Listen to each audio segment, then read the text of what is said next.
Are you looking to change careers? Sometimes if you're at the director, VP, or an executive level, it can seem almost impossible, confusing, or very frustrated to even think about doing something different than maybe you've been doing for 20 years. Maybe you've worked at a manufacturing plant for 20 years and you want to go into the construction field, or you've always thought about technology or financial services. Maybe you're worried that your skills don't translate, or no one's gonna bring you in for an interview. These are vital concerns that we've dealt with over the years, so you're in luck if you're considering changing careers and you've already been in the workforce for a long time. In this video, I'm gonna provide you what I feel are the 3 top tips that you need to think about right now so that you can have a successful transition into a new industry, domain, or career. But first, hey, if you don't know me, my name is Tim Madden, the CEO of Executive Career Upgrades. Here at Executive Career Upgrades, we help directors, VPs, and executives get the job, keep the job, and be successful at the job. So if you're looking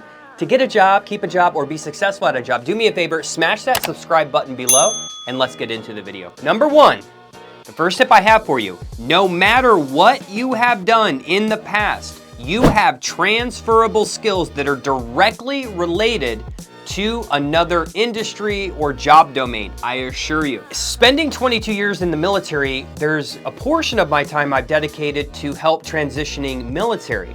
Now, I know this video is geared towards corporate professionals, but let me just talk about the military for a sec. I've worked with people who have been in the infantry for 20 or 30 years, transition into corporate roles. I've helped people that was a field artillery officer like me, or maybe they were a pilot, right? What you need, my first tip, is you have to know and be confident that the skills I currently have without anything else are directly translatable to a different industry. Let me give you some examples. If you're a sales leader and you've been in technology and you're trying to transition to anything else, or maybe you've done something else and you're trying to transition into technology, what are the key things a sales leader has to do? So many companies, recruiters, and hiring managers, when you talk to them, they're gonna be caught up. I understand, they're gonna be caught up on your background. So go check out one of our multiple videos on interviewing, right? You need to know how to handle this. But just think about this. Let's talk about sales for a sec. Do you think knowing their industry and outs the most important thing for them hiring someone? Probably not. If you're a sales leader watching this right now, what are the common sales challenges organizations have? Hey, they don't train their people. They don't motivate them. They don't hold them accountable. They don't recognize them. They don't track their analytics. They don't have good onboarding programs. They don't know how to recruit and retain good people. They typically have a really broken follow-up process. Hey, the people don't feel comfortable talking to people that they don't know. What do you think are their larger challenges? What I just mentioned? Or, hey, they don't know how this widget works. It's easy, it's so easy to train someone on how a widget works. It's not easy to train someone on all of those aspects, and that's where all sales organizations struggle. For my product people, does a go-to-market strategy really change whether you're doing product A, B, or C? It may change a little bit, but aren't the core fundamentals the same? Right or wrong? Marketing. Hey, if you know how to market a product or service, do you only know how to market it to one product, to one set of audiences? No. What do you have to do? Hey, you have to do market research on your audience, market research on the product. And you've probably, over the time that you've developed this, over the past probably 20 years you've been in the market, you've probably developed a process that you typically follow. What about ops? Every company deals with challenges with standard operating procedures, reporting, right? And so many other things. It's very funny, almost all the industries have the same problems. And I've just mentioned some to you. So you have to know, hey, whether I've been in sales, marketing, product, or what have, okay, if I'm changing careers to a new industry, they have the same problems. So that's the first thing you need to consider. And let me ask you a question. Say you're transitioning from industry A to industry B. Are you confident in your ability to solve problems? Are you really confident? If not, don't change industries. Okay? Because you are going to get some resistance from these hiring managers and leadership. You need to be confident that you know, hey, whether you're dealing with turnover at company A or company B, it's the same process. Number 2, you need to research, you need to identify target industries. If you're considering leaving an industry, do you already have an idea? Are you just thinking about it right now? What's important to you? Is money important to you? Is what you're supporting important to you? Let me give you an example. If money's important to you, hey, let me be the first to tell you technology and financial services, Okay, predominantly, if you look across all pay bands, all pay scales, they typically pay the most. But maybe it's more mission and purpose driven. Maybe it's you want to go into medical devices. Maybe because your dad was in some bad car accident, and because some fancy medical device or something that was developed, it saved his life. And you've been following companies that produce that material and you're very passionate about that. And maybe that's why you want to change industries. So are you going with the market? Are you going because of pay? Are you going because it's mission and purpose? So what is it for you? You're going to have to do a self-assessment on yourself and figure out what's important to you. I know we're talking about industries now, right? But everything's transferable. We recently helped, I think a couple months ago, we helped someone, a senior leader in technology. She was actually a CTO for a small company who says, Tim, I do not want to do technology anymore. I've done it for 25 years.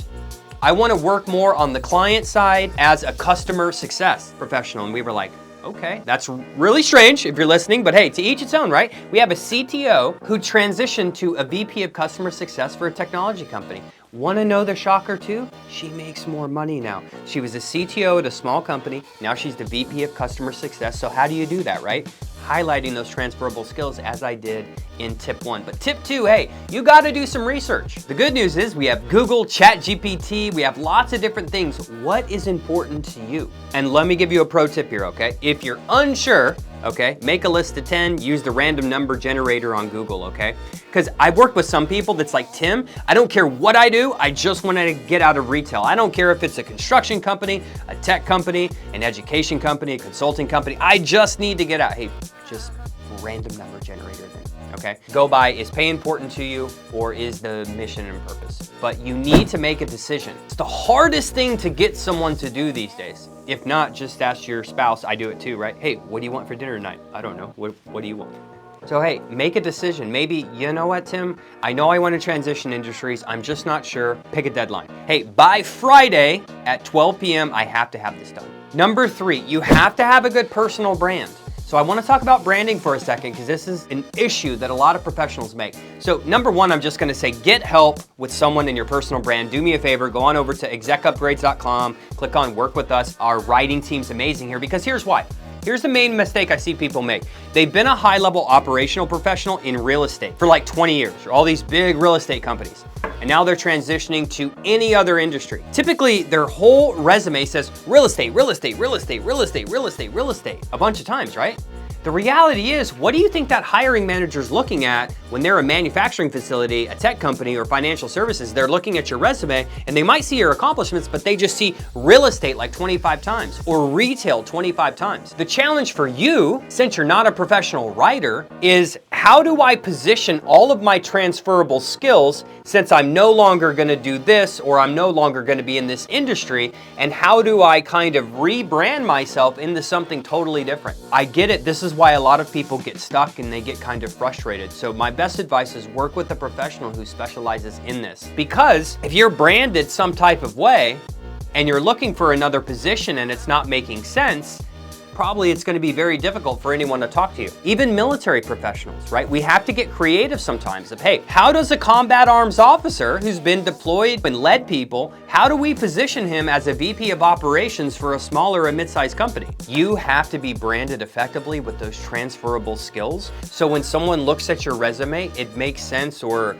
finds you on LinkedIn, or when you're networking, collaborating, right? It needs to make sense. What I tell our clients a lot is, wouldn't it be confusing? Let's go back to that real estate example where I'm a VP of ops. I have real estate 25 times on my resume. What if I went to the Nike store and I said, hey, I want these pair of Nikes in a blue size 10.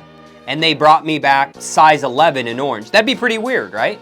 It's the same thing people are doing when their branding's not effective and they're trying to get in front of people who can hire them, right? It doesn't make sense to the hiring managers, and then they get frustrated and they say, it's impossible to change industries. No one can talk to me. Hey, you're right. No one's gonna talk to you unless you're branded effectively. So please get some help, some outside assistance. These are the core tips I want you to focus on. There's many levels when we talk about career changes.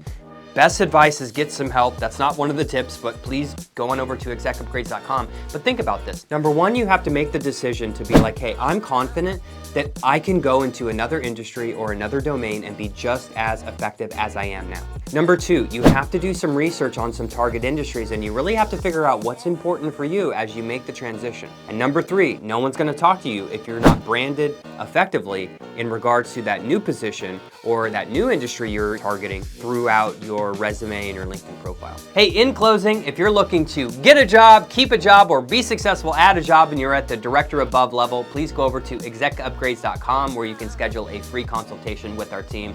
Until next video, have a great day.